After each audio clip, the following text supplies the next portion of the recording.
Merhaba Medya Haber TV izleyicileri. Yeni bir Birlik Makam programıyla tekrar sizlerle birlikteyiz.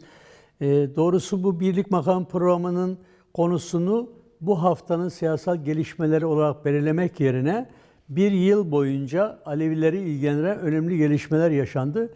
Onları değerlendirmek amacıyla bu programda konuklarımızla konuşacağız. Konuğumuz daha doğrusu Demokratik Alevi Dernekleri Genel Başkanı Sayın Zeynel Kete. Hoş geldiniz Sayın Zeynel Kete. Allah sağ olun, teşekkür ederim, hoş bulduk. İyi yayınlar diliyorum. Teşekkürler. Şimdi şöyle belirledik bu programımızın konusunu. Bir yıl boyunca Barış ve Demokratik Toplum Projesi tartışıldı. Bu Barış ve Demokratik Toplum Projesi de Aleviler açısından son derece anlamlı ve değerli bir proje. Aleviler de bu toplumun, bu coğrafyada Kürdistan, Türkiye, İran, Irak, Suriye, Balkanlar coğrafyasında son derece önemli bir sosyal yapı, toplumsal yapı. Bu yapının doğal olarak hem düşünsel etkisi, inançsal etkisi, hem siyasal etkisi son derece önemli. Bu gelişmeleri, bu toplumsal yapının bu önemiyle birlikte değerlendirdiğimizde bu bir yıl boyunca neleri göreceğiz onu tartışmak istedik sizinle ilk olarak. Yani özetle şu, Barış ve Demokratik Toplum Projesi'nin tartışıldığı bu bir yıl içinde Alevilerin durumu nasıl ele alındı, Aleviler meseleye nasıl yaklaştılar, neler söylediler ve neler yaptılar ya da neler yapmaları gerekiyor. Bunu öncelikle bunu konuşalım istedim. Buyurun, söz sizin şimdi. Teşekkür ederim. Aralık ayındayız.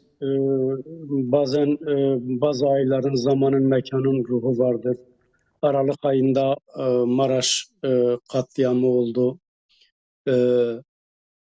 İçbati Toroslar hattında Şarkı Saat planıyla beraber başlayan bu süreçte yeniden bu bölgede katliamlar yaşatıldı, devam ettirildi. Roboski oldu. Adına hayata dönüş denilen ama yine katliamla sonuçlanan ölümler oldu. Bu katliamlarda hakka yürüyen canlarımızın anılarının önünde darda olduğumu belirtirim. Mücadeleleri, davaları mücadelemizdir. Duruşları bize ışık olacaktır diyorum.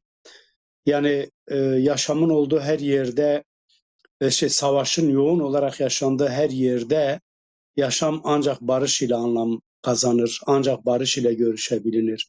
Dikkat ederseniz hep böyle hemen hemen her gün katliamlar yaşanıyor. Yaşam ya doğası gereği ya da diyalektik gereği barışçıldır. Alevi inancı da bu yönüyle barıştır ve e, birçok ritüelini, barışı inanç olarak kabul etmiş, inancının merkezine koymuş bir hakikattan bahsediyoruz. Yani hangi koşullar altında çatışmalar yaşanırsa yaşansın, nihayetinde varılacağı nokta kararlı olma halidir. Evrenin dili de buna uygundur. Yeni bir yaşam modelidir ve bu kaçınılmaz olarak barışın olması gerekiyor. Bugün Türkiye'de gerçekten de hem Alevi hem de Türk-Kürt birlikte yaşamı, ortak vatanda eşit ve özgür yurttaş olarak yaşamının kurma arayışları genel olarak yaşanan duygu kırılmalarını yok etmek, tekçi anlayışları yok etmek, Cumhuriyet'in demokratikleşmesinin yolunu açma, birlikte gönül köprülerini kurmak için bir yaşam arayışıdır barış. Bu çerçevede çatışmasızlığa doğru gidildi ve gerçekten Sayın Abdullah Öcalan 12. Kongrede karar alarak silahın bırakılmasını söyledi. Bunun bir taktik değil, bir strateji olduğunu söyledi. Yani an itibariyle de bir diyalog durumu söz konusudur. Bu yönüyle şu sorulara cevap vermek lazım. Türkiye barışını ne zaman yitirdi? Acaba Türkiye dostluğu ne zaman yıkıldı? Halklar, inançlar, farklı kimlikler arasındaki ortak vatanda eşit yaşama duygusu ne zaman yok edildi? Toplum ne zaman barışsız yaşamaya alıştı, adeta susuz çorak hale geldi? Bu yaşananlar bir sonuçtur. Bunun nedeni nedir? Bunun nedeni Türkiye demokrasiden, demokratik ilkelerden, Cumhuriyet'in kapsayıcı hukuk ve pozitif entegrasyona sahip olmamaktan dolayı 1924 yılından itibaren başlayan bir süreç söz konusu.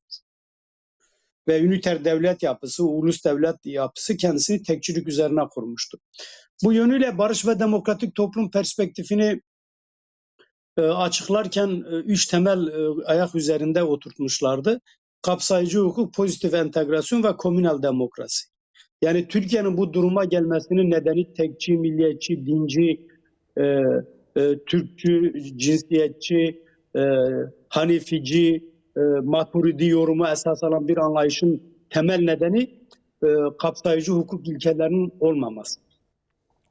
Ayrıca da o muteber vatandaşın dışındaki toplumsal kesimlerin sistemle ilişkilenirken önce fiziki sonra kültürel soykırım tabi tutulmuş, pozitif entegrasyon ilkesi esas alınmamış, demokrasi de sadece birer tabiri caizse ritüele ve sandığa indirgenmiş, egemenlerin kendisini sürekli tekrar edip seçtirmesi tiyatral bir özelliğe tabiri caizse seremoniye dönmüş bir durumdur.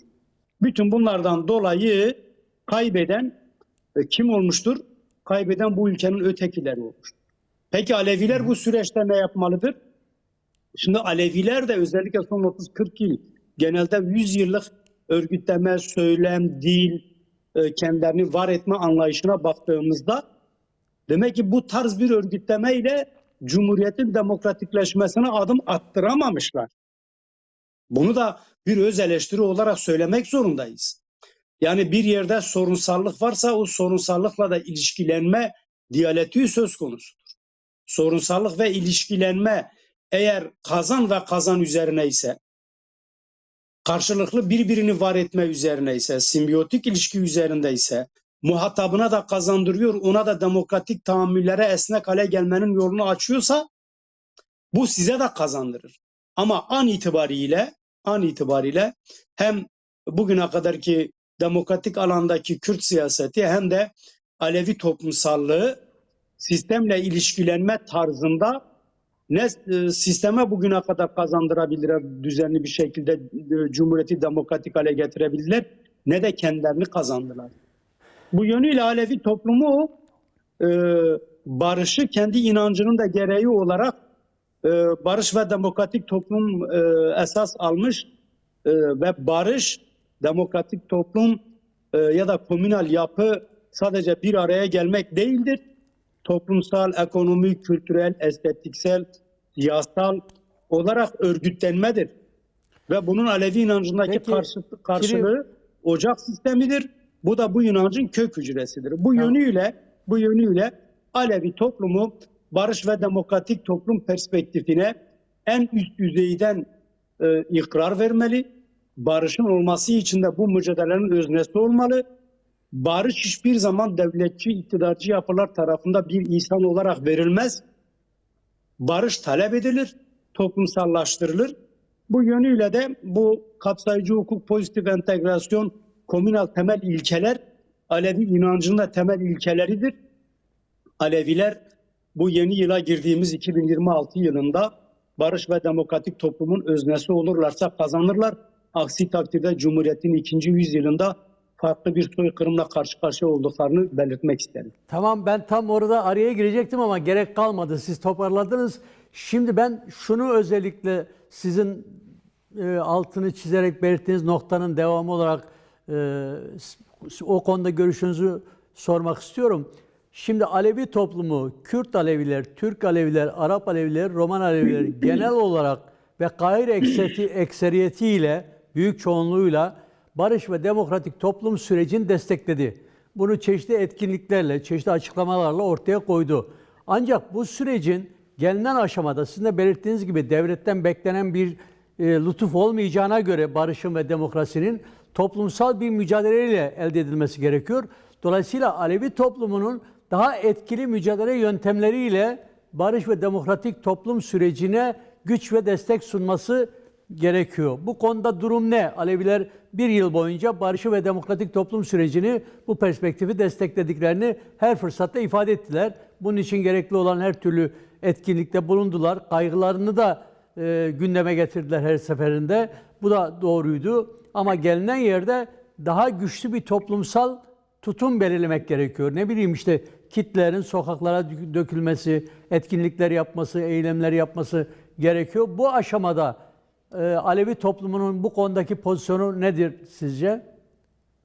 Evet, yani şunu net olarak belirtmekte fayda vardır. Alevi toplumu sistem içileşerek kendi sorunlarını çözemez. Bu kesinlikle tarihsel bir hakikattir.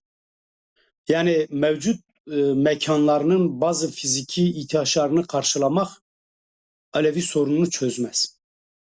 Bu yönüyle Aleviler net olarak sistemin kabul ve red ölçüleri dışında kendi hakikatleri de üçüncü bir alanı, üçüncü bir şıkkı esas ediyor. Hakikat ve özgürlük arayışı. Alevi toplumu iki türlü örgütlenmek zorundadır önümüzdeki dönemde. Birincisi, kesinlikle ve kesinlikle bütün eksiğine rağmen ocak sistemini günümüzün şartlarına nasıl devriye edeceğiyle ilgili, ki ocak sistemi en önemli komünal örgütleme modelidir, özel yönetimdir. Üst akla ihtiyaç duymadan, arsızdan, hırsızdan uzak kalarak kendi sorunlarını kendi çözmesidir. Aynı zamanda Alevi toplumunun en güçlü öz yönetimidir. Evet. Bunu yeniden devriye diyorum, reform değil.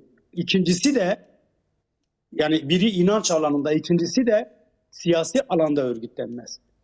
Siyasi alanda da sistemin dışında, sistem içileşmeyen, resmi ideolojinin dışında Türkiye'deki tekçiliğe karşı mücadele eden, özellikle hakikat ve özgürlük yürüyüşünü, barışı esas alan, Alevilikteki biraz önce sizin de belirlemiş olduğunuz farklı yol, bir sürek, bin bir, bütün bu süreklerin ötekileşmeden kendi kültürü, dili, inancıyla kendisini içinde ifade edebileceği, siyasal oluşumlara, gruplara, partilerle de güçlü bir ilişki geliştirerek bu demokrasi mücadelesini güçlendirmesi lazım.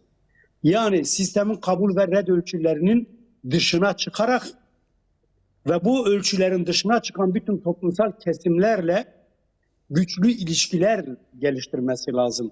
Siyasal, ekonomik taleplerde bulunması lazım. Her şeyden önce resmi ideolojiyi ciddi boyutuyla eleştirerek özgür yurttaş olmanın ilkelerini belirlemesi lazım. Biz buna ne diyoruz? Yani önümüzdeki dönemde de ben şunu net olarak belirtmek isterim. Önümüzdeki dönemin en büyük mücadele alanı komünal Alevilikle devletçi Alevilik arasındaki çatışma, çelişki olacaktır. Yani sınıf tarihini, toplumlar tarihini, inanç tarihini incelediğimizde özgürlük sosyolojisi bunu bize söylüyor. Biz bunu Zerdüşt'te görüyoruz, Mani'de görüyoruz, İslamiyet'te görüyoruz, Karmetiler'de görüyoruz. Bir süre sonra muhalif inançlar, iktidarlar tarafından kendi karşıt Alevilik yaratılacak ve bugün o Alevilik yaratılıyor. Çeşitli kurumlar oluştu, çeşitli projelerle beraber. Ama biz ne diyoruz? Komünal Alevilikle devletçi Alevinin çelişkisi ve çatışması. Aleviler bu konuda üç önemli şeyi esas almalıdır. Biri, entelektüel görevleri vardır Alevilerin. Sistemin dışında Alevi inancıyla da ikrarlaşan, akademi ve entelektüel yazarlığı, çizerliği, pozitifçilik, bilimcilikte kaba Marksist, kaba materyalist anlayıştan uzaklaştıran, ahlaki toplum ilkelerini esas alan bir entelektüel zihin dünyasına Alevilerin önümüzdeki dönemde ihtiyacı var. Niye? İkincisi de yani ahlaki politik sorumlulukları olmalı. Nedir bu politikanın varlık nedeni nedir? Özgürlüktür. O halde Aleviler adına ben politika yapıyorum, ben Alevi milletvekiliyim, ben Alevi meclis üyesiyim, ben Alevi yazarıyım. Her ne olursa olsun politikanın varlık nedeni özgürlük ise deneyim alanı ise eylemdir. O halde Aleviler politik sorumlulukları yerine getirmeli ve Aleviler adına politika yapanların özgürlük alanını açmaları lazım. Her Alevi aydını, her Alevi bireyi, her Alevi piri, her Alevi kurumu, cemevi, dergahı eğer özgürlük alanını genişletemiyorsa ve bunun eylemselliğini kuramıyorsa ben politika yapıyorum demesin. Çünkü Peki. politikanın yapanlar özgürlük alanıdır. Bu yönüyle de e, e, özgürlük alanı açmıyorlarsa bunun adı politika değildir. Üçüncü önemli nokta da gerçekten de ahlaki görevleri vardır. Bu ne anlama geliyor ahlaki görevler? Neyi iyi, neyin kötü olduğunu e, netleştirmeleri lazım. Alevi pirleri ahlaki ilkeleri belirlemişler. Arsızdan, hırsızdan, nursuzdan, pirsizden uzak dur demişler. Peki. Yani her türlü cinsiyetçi, iktidarcı anlayıştan uzak durması lazım. Bunu bilince çıkarması lazım. İktidar ve devlet merkezli karşıt dayatmalara karşı Alevi toplumu kutsal direnme hakkını demokratik bir hak olarak almalıdır. Peki. Direnme bir demokratik haktır. Hakkın emri rızasıdır. Din ve vicdan hürriyeti de bunu gerek. Peki, Bu üç önemli ilke önümüzdeki dönemde Alevilerin yolunu açacağına ben inanıyorum. Peki, çok teşekkürler. Yani mevcut barış ve demokratik toplum sürecinde Aleviler yardımcı olan rolden değil, özne olma noktasından meseleye bakmalı. Kesinlikle. Doğrudan kendini sürecin içine katmalı. Çünkü belirtilen coğrafyada, Kürdistan ve Türkiye coğrafyasının geniş ölçekte aldığımızda önemli bir toplumsal kitle olarak Alevilerin süreci etkilemeleri ve demokrasi yönünde değiştirmeleri son derece mümkündür. Bunun gerektirdiği eylemsellik yapılabildiği zaman. Peki, yaklaşık bir yıldan beri de Suriye'de Alevilere yönelik bir soykırım yaşatılıyor. Bu zaman zaman çok ileri düzeye çıkıyor. Zaman zaman görünmez kılınarak, farklı yöntemlerle kamuoyuna yansıtılmadan kadınlar kaçırılarak, çocuklar kaçırılarak ya da evler basılıp insanlar öldürülerek sürdürülüyor. Son dönemlerde yine biraz daha yükseltilen bir trendle bu soykırım saldırıları sürdürüldü. Buna karşı da bütün Alevi toplumu bir duyarlılık geliştirdi. Ciddi bir duyarlılık geliştirdi. Tepkiler oluştu. Karşı çıkışlar geliştirildi. Ve en son Suriye'deki Aleviler de 5 günlük bir grevle bu konuda daha net bir karşı koyuş geliştirdiler. Bu konuda Suriye'de Alevilere yönelik saldırılar, ayrıca Türkiye'de de Alevilere yönelik çeşitli saldırılar, asimilasyon saldırıları var. Bu durumu gözeterek, yani bu Alevilere hem Türkiye ve Kürdistan'da hem Suriye'de sürdürülen saldırılar kapsamında hem saldırıların çapı, kapsamı hem de saldırılara karşı ortaya konan direnişin ve tepkinin düzeyi konusunda neler söylemek istersiniz? Buyurun. Evet, teşekkür ettim. Yani gerçekten de önemli bir mevzu. Kaç defa hem ben hem de kurumsal olarak Antakya'ya, Samandağ'a, diğer Alevi müsait kurumlarla, demokratik kitle örgütleriyle gittik. Yani hep deriz neden sonuç ilişkisini diyalektiksel kurmak gerekiyor. Merkezi hegemonik iktidarcı güçler 100 yıldır Orta Doğu'da ulus devlet anlayışlarını inşa ettiler. Yani Suriye'de Filistin, İsrail dahil diğer bütün Orta Doğu'daki ülkeler tabiri caizse kendi öz güçlerine dayanarak bir devletleşmeye doğru demokratik tahammüller çerçevesinde bir devletleşmeye doğru gitmediler. Oraya devletler ihraç edildi. 100 yıldır hegemonik merkezi uygarlık güçleri bu bölgede hiç çekilmediler. Yani Fransa ve İtalya'ya Libya, ABD ise Suriye ve Irak'ta kalıcılaştı. Bunun temel nedeni bu 100 yıllık ulus devletin ihraç edilmesidir. Orta Doğu ve Suriye'de yaşanan bu savaş ve yaşamı çöplüğe dönüştüren zihniyet kendisini tekçilik üzerine Orta Doğu'da inşa eden güçlerdir. Yani merkezi uygarlık hegemonik güçlerinin bu bölgedeki uzantılarıdır. Nedir? Bunun ilacı açık ve net. Bizim Alevi inancında 72 millet bir araya gelir, 73. milleti oluşturur.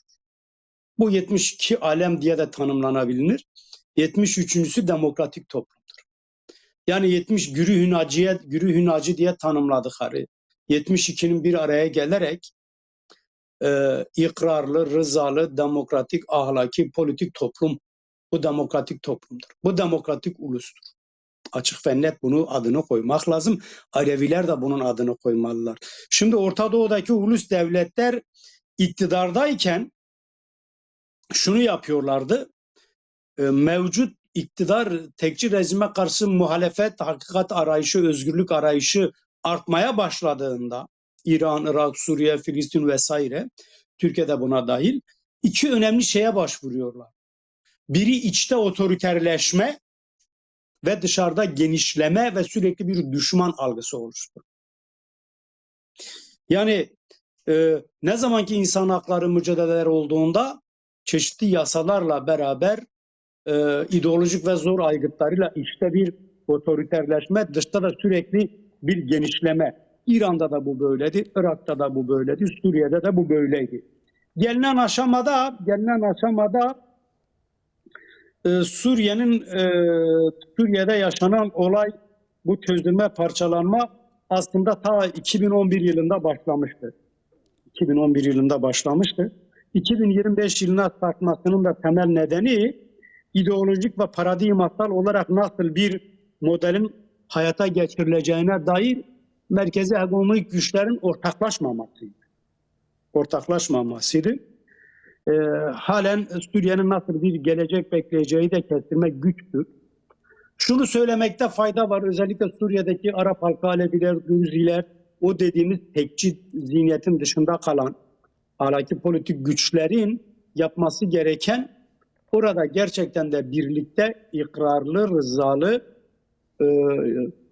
farklılıkların ikrarlı birliğini esas alarak bir araya gelmeleridir. Kendi kaderleriyle ilgili kendilerinin karar vermeleridir. Bu çerçevede düşünüldüğünde gerçekten de özellikle DAEŞ ve benzeri örgütlerle orada bu hegemonik güçler bu örgütleri orada güçlendirdi. Alevi camiası bu konuda sınırlara gitti, toplantılar yaptı, açıklamalar yaptı, Avrupa'da uluslararası çalışmalar yürüttüler, Türkiye'de meclise gidildi, önergeler verildi, taleplerde bulundu, yaşam koridorunun açılmasını talep ettiler, yaşlıların, hastaların, kadınların, çocukların çeşitli bir şekilde uluslararası hukuk çerçevesinde de bütünlüğünün sağlanması konusunda çalıştılar. Yeterli mi? Yeterli değildir. Gerçekten de yeterli değildir.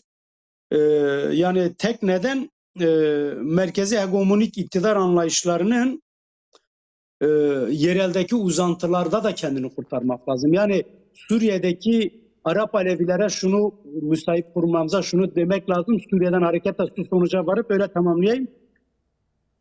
Aynı inançta olduğunu iddia eden birisiyle beraber yaşamak ya da ulus devlet de olsa bir sınırı olan bir devlete sahip olmak, sizin gibi düşünen bir devlet başkanının olduğunu inanmak sizi soykırımda kurtarmıyor. Evet. Bu çok önemlidir. Sizi soykırımda kurtarmıyor. Tek çözüm birliktir, demokrasidir, kapsayıcı hukuktur. Barış ve toplum, demokratik toplum perspektifi sadece Türkiye'de Kürt sorunun çözümü için değildir. Özelinde Orta Doğu'daki devletler içinde bir modeldir. Bu model esas alındığında ben gerçekten de Suriye'ye birlik beraberlik içerisinde bir yaşam alanının inşa edilebileceğine inanıyorum. Aksi takdirde orada tekrar hegemonik güçler yeni çatışma halindedirler. Şu anda da bir netlik yoktur, onu diyeyim. Peki yani orada bir örnek model var. Rojava modeli gerçekten de bir modeldir. İkrarlı bir modeldir. 73. milletin bir araya gelmesidir. Rıza toplumudur. Bu modeli de görmeleri gerek. Peki bu Suriye'deki Alevilere yönelik saldırılarda Türk devletinin doğrudan rolünün olduğu görülüyor. Yani oradaki çeteler vasıtasıyla Türk devleti o saldırıları yöneten bir rol oynuyor. Aynı Türk devleti Türkiye'de ve Kürdistan'da da Alevilere yönelik işte ÇEDES uygulamasıyla, Alevi Bektaşi Cemevi uygulamasıyla bir yıldan beri, bir yıl aşkın bir süreden beri asimilasyon çalışmaları yürütüyor. Bu konularla ilgili Türk devletinin sorumluluklarını açığa çıkartmak, Alevilerin de bu konuda tutumunu buna göre şekillendirmek açısından mesele nasıl gelişti bir yıl boyunca? Ya tabii ki biraz önce belirlediğimiz gibi yani mesela diyelim Esad önce kendi içerisinde işte iki önemli neden bahsettik. İşte otoriterleşme. Sonuç itibariyle şunu söyleyebiliriz. Orta Doğu'da bir kelebek etkisi vardır, bir dinamo etkisi vardır. Orta Doğu'nun herhangi bir ulus devletinde tekçi bir anlayışında dinci, milliyetçi, cinsiyetçi zihniyetle yönetilen herhangi bir ülkede meydana gelen özgürlüksel bir çıkış ya da bir devrimsel varoluş, bir hakikat arayışı doğalında aynı anda bir kelebek etkisiyle diğer bütün ülkelere yayılır. Bu biliniyor. Ülkenin istihbaratçıları da, sosyologları da, tarihçileri de, geçmişteki tarih okumalarımız bunu net olarak ortaya çıkarmıştır. Burada bir kelebek etkisi vardır. Akışkandır. Özgürlük donuk değildir. Akışkandır. Hakikat akışkandır. Enerjiktir. Bir yerden bir yere gider. Doğalında Suriye'de, Mısır'da, İran'da, Lübnan'da ya da Filistin'de meydana gelebilecek bir özgürlük hareketi doğal olarak diğer ülkelere sıçrar. Bir bütünen tekçi anlayışla yönetilen ülkeler de kendi yanı başındaki bir ülkede bir özgürlük arayışını istemez. Bu bütün yani bir şeydir. Bütün ülkeler için, tekçi ülkeler için bir kuraldır. Yani Suriye'de özgürlükçü bir yapı, İran'da özgürlükçü bir yapı, Irak'ta bütün farklılıkların ikrarlı bir yapısı. Doğal olarak Türkiye'yi de zorlar, diğer uluslararası hegemonik güçleri de zorlar. En yanında hani komşusunun özgür olmamasını, kendisine bağımlı hale gelmesini isteyen anlayışlar söz konusu. Bir yıldır Suriye siyasetine ya da diğer Orta Doğu'daki siyasete böyle bakıldı. Halbuki Türkiye gibi bir ülke gerçekten hem jeostratejik olarak hem de bütün kadim dönemden bugüne kadar Orta Doğu, Mezopotamya ve Anadolu irfanını, kemaletini, bilgeliğini bir arada yaşayan, sentezleyen bir toplumun böyle bir siyasetten ziyade barış içerisinde yaşaması hem ülkeleri daha fazla güçlü kılar, istikrarlı bir hale getirir. Ama bu ülkelerin çoğundaki o bahsettiğimiz hegemonik güçlerin temsilcileri doğalında barışı istemezler. Daha 2 gün önce işte istihbarat, dışişleri bakanları Suriye'ye gittiler. Yani Suriye daha düne kadar sınırlarla çizilmişti. Öyle Kürt halkının diğer farklı yapıların beraber yaşadığı bir coğrafyaydı. Bundan dolayıdır ki barış ve demokratik toplum gerçekten önemlidir. Biz isteriz ki Suriye'de, Türkiye'de, bütün coğrafyalarda birlik, beraberlik içerisinde yaşasın. Bunun tek yolu da öncelikle bir an önce hukuki kapsayıcı yapıların olmasıdır. Hatta işte siz de belirttiniz, bununla yetinmeyip Alevi Bektaşi Cemevi Başkanlığı, ÇEDES projeleri oluşuyor. Yani işte birliğini tamamlamayan birçok kurum şöyle de bir öz eleştiri yapmak zorundayız. İçte kendi birliğini, beraberliğini sağlamayan kurumlar, oluşumlar iktidarcı anlayışlar tarafından asimile edilirler. Tanınmazlar. Tanımlama getirilir bunlara. ÇEDES bir ismi güzel gelebiliyor. Çevreyle ilgili bir yapı gibi gelebiliyor. Alevi Bektaşi Cemevi Başkanlığı okullara imamların rehber olarak atanması, ana sınıflarından itibaren Kur'an kurslarının dini vecibelerin yerine getirilmesi İslamiyet'e de bir hizmet değil. Asla ve asla değil. Burada İslamiyet'in demokratik kültürünü, hakikatçı faydasını yaşayan kültürel Müslüman canlarımıza söyleyecek sözümüz yoktur. Ama sonuç itibariyle Orta Doğu'da yaşatılan İslam anlayışı Emevi İslam anlayışıdır. ve her ülke bu İslam anlayışını kendi egemen ulus zihniyetine uyarlayarak yaşatmaya çalışmıştır. Bu yönüyle şunu söylüyoruz: barışsız, demokrasisiz barış olmaz. Türkiye Kürtlerle de, Alevilerle de, kadınlarla da, farklı kültürel yapılarla ortak vatanda eşit ve özgür yurttaş olarak yaşamasının tek yolu demokrasidir. Barış demokrasiyle olur ve kapsayıcı hukuka esas almaları gerekiyor. Peki. Yine bu bir yıl boyunca, tabii öncesinde de var ama biz bir yıl açısında bakalım olaya. Alevi coğrafyasına yönelik olarak Türkiye ve Kürdistan'da oldukça güçlü ekolojik saldırılar yapılıyor. Yani bir yerde baraj kuruluyor, bir yerde başka bir şey yapılmaya çalışılıyor, bir yerde maden araması adı altında bir şey yapılıyor ama sistematik olarak Alevi coğrafyası ekolojik saldırı altında. Bu konuda durumu nasıl değerlendiriyorsunuz? Saldırının amacı ne? Saldırıya karşı toplumsal tepki ne düzeyde ve nasıl gelişecek süreç sizce? Buyurun. Eyvallah. Ya işte bakın, hep bir yıl boyunca bir gelişme oluyor. Şunun şurasında bir hafta sonra yeni bir yıla gireceğiz. Ama maalesef ki her yıl bu bahsettiğimiz makbul olmayan vatandaş kesimine farklı yöntemlerle, senaryoları farklı, yönetmenleri farklı olsa da aynı mantık, aynı hareket e, e, bir şekilde kabul edilmeyen bir toplumsal kesim var. İnceltilmiş yöntemlerle bu toplumsal kesime gidiliyor.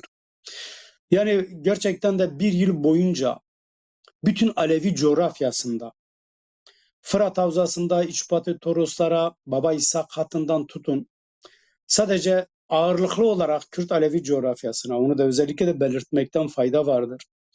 Maraş'tan, Malatya'dan, Elbistan'dan, Dersim'den, Erzincan'a, bu coğrafyanın bir bütünen işte HES'ler, maden araştırmaları, barajlar, çeşitli isimlerle adlandırılan yöntemlerle coğrafya üzerinden hakimiyet kuruluyor.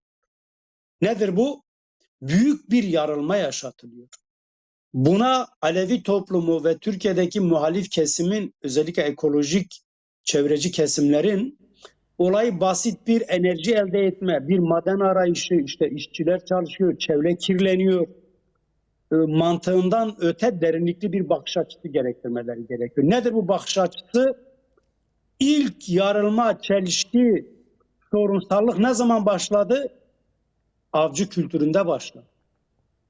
Aleviler avcıyı cemine almazlar. Ben birçok yerde duymuşum. Avcı beyherdir. Neçirvan beyhere, neçirvan dize. Avcı hayırsızdır, uğursuzdur, hırsızdır diye Alevi zihin hafızasında buna benzer kavramlar vardır. Hiçbir Alevi atasözünde Kürt Alevilerinde ağırlıklı olarak avcının muteberliğiyle ilgili bir şey yok. Niye avcı kavramını kullandım? Çünkü bu kasti katil diye tanımladığımız bu avcı kültürü ilk önce doğa üzerinde tahakküm kuruyor. O önce deneyimi artık komünaliteyi besleme değil, iktidara hizmet ediyor. Doğa üzerinde tahakküm, taciz, tecavüz oluşturmaya başlanan analitik zihin, tecrübe peşinde ilk olarak kadın üzerinden baskı kuruyor. O halde doğanın tacizi, tecavüzü, sömürüsüyle ana kadına, yani kemalete, bilgeliğe, irfana, özgürlük arayışına yönelik aralarında birebir bir ilişki vardır.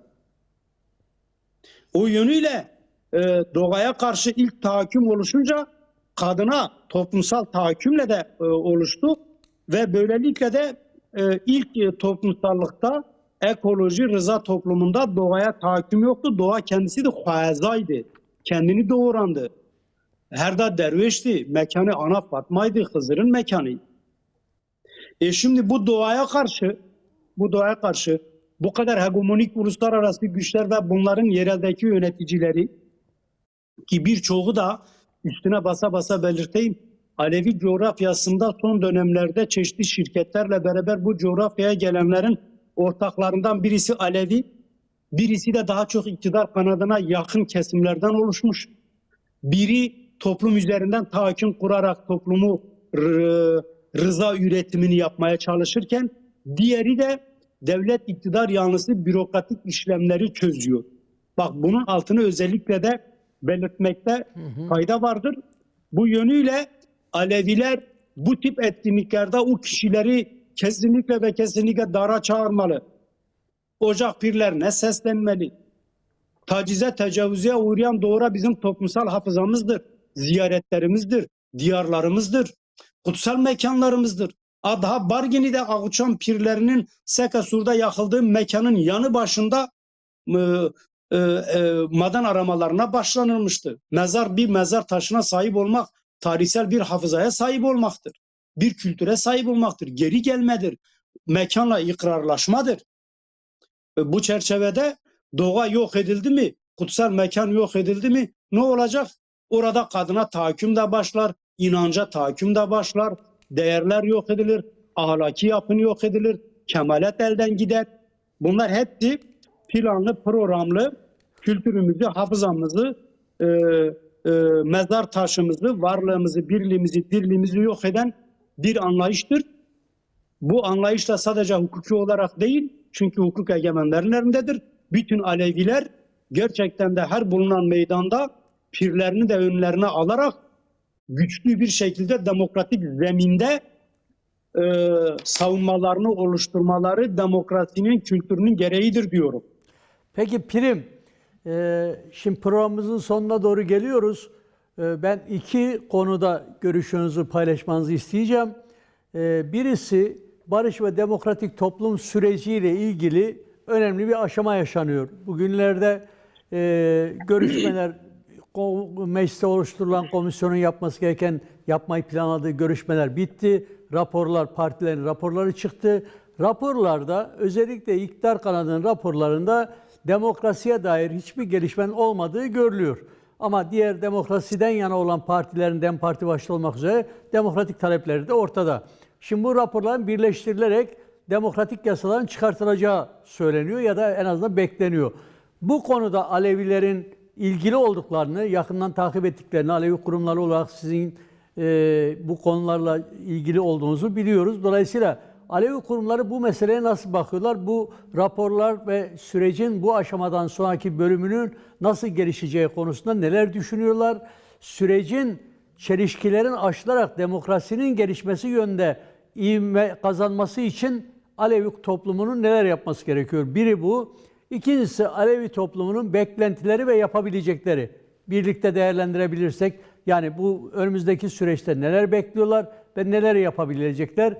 Ayrıca işte belirttiğim gibi barış ve demokratik toplum konusunda gelinen aşamada ne düşünüyorlar? Buyurun.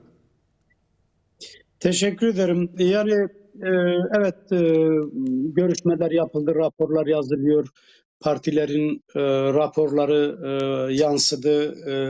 Sonuç itibariyle demokrasi sahibi olmak, dolaylı olarak da irfan sahibi olmaktır, kemalet sahibi olmaktır, bilgelik sahibi olmaktır.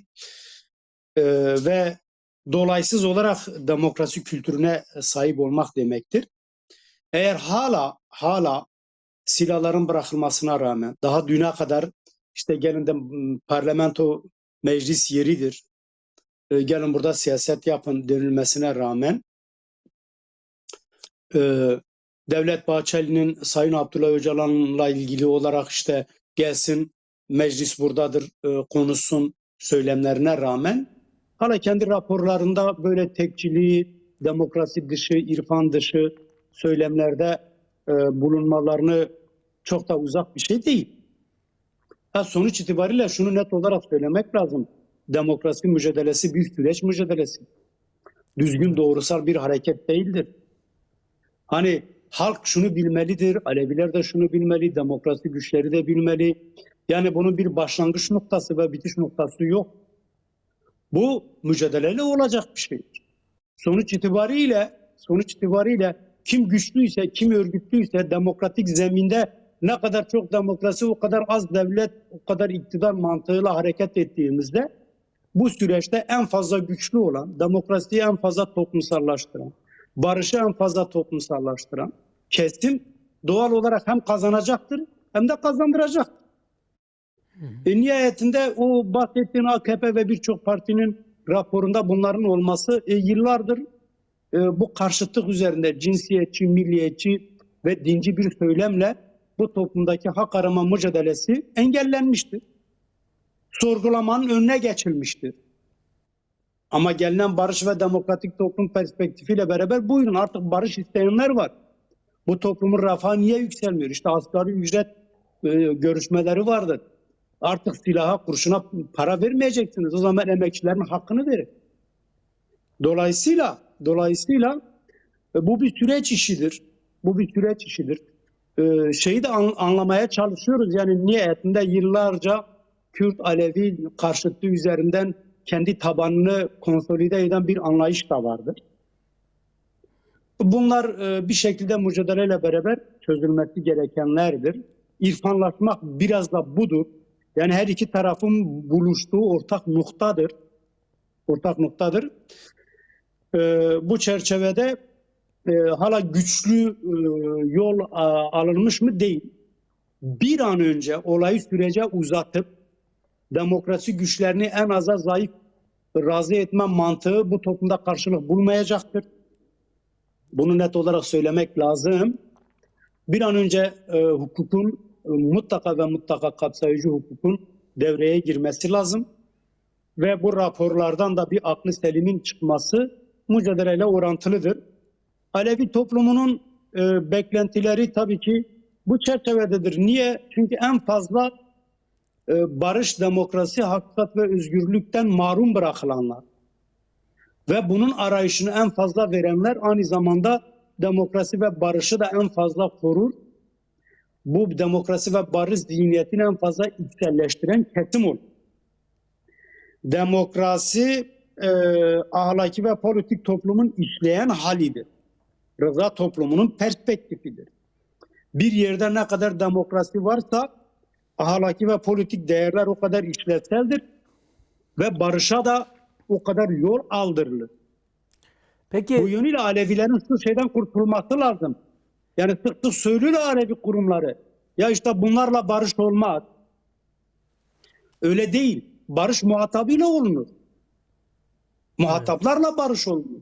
Savaştan bugüne kadar medet umanlarla barış olur. Başka birisiyle olmaz. Bu konuda Alevilerin biraz daha pozitif bir kullanması lazım. Biraz daha barışı toplumsallaştırması lazım. Artık şeyin zamanı değil. Alevi inancı bir barış dilidir. Biz 72 millete bir nazardan bakarız. Öyle değil. Bakın bir sürü asimilasyondan kendimizi kurtaramayan bir Alevi halk gerçekliği de söz konusudur. Bunun hesabını Aleviler biz verebilecek miyiz? Engelleyebiliyor muyuz? Engelleyemiyoruz. O halde bu ülkede barış gerekiyor. Barış bütün bu olumsuz şeylerin önüne geçecektir. Aleviler bu konuda cumhuriyet, edep, erkan, hakikat, egemenlik, ocak, dar, didar, cem, cıvat, çerah, rızalık kavramlarını radikal olarak yeniden devriye ederek inşa etmeleri gerekiyor. Peki bir şey sorayım izin verirsen. DAT olarak siz bunlarla ilgili neler yapmayı düşünüyorsunuz? Çok kısa lütfen. Buyurun. Evet, biz Demokratik Alevi Dernekleri olarak 5. olan kongremizi yaptık. Ayın 20'sinde kongremiz bitti. Bu sadece teknik bir kongre olarak, hukuki bir kongre olarak değil. Gerçekten de rıza toplumun inşasında, Cumhuriyet'in 2. yüzyılında eşit ve özgür yurttaş olarak, ortak vatanda eşit yurttaş olarak çalışmanın, komünal Aleviliğin, ikrarlı Aleviliğin yeniden devriye inşa edilmesi konusunda kendimizi yeniden dardidar ettik. Bütün canlarımızla dardidar olduk. Hak meydanında bir araya geldik. Pirlerin darına durduk. Dedi ki tarihin kelamı kurulmuştur. Her dönemin kelamı vardır. Bu dönemin kelamı da barış ve demokratik toplum kelamıdır. Hak kelamı yol aldırtır.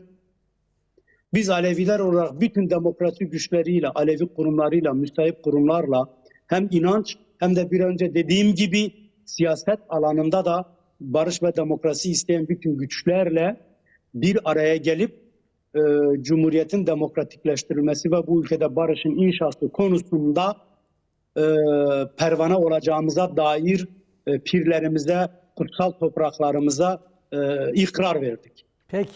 Çok teşekkürler. Pir Zeynel Kete, değerli Medya Haber TV izleyicileri, Pir Zeynel Kete ile bir yıllık Alevilerle ilgili bir değerlendirme yaptık. Alevilerin bir yıl boyunca yaşadıkları sorunları ve buna dair ortaya koydukları direnişi anlattı Pir Zeynel Kete. Kendisine çok teşekkürler ediyoruz. Demokratik Alevi Dernekleri Eş Genel Başkanı olarak önümüzdeki süreçte demokrasi ve özgürlük mücadelesine sunacağız katkıların değerli ve önemli olduğunu belirtiyor. Saygılar sunuyoruz. Çok teşekkürler. Saygılar benden. Yeni yıl barış dili olsun diyorum. Cümlenizi aşk ile selamlıyorum. Selam, teşekkürler. Değerli Medya Haber TV izleyicileri, bir başka Birlik Makamı programında görüşmek umudu ve dileğiyle hoşça kalın diyoruz.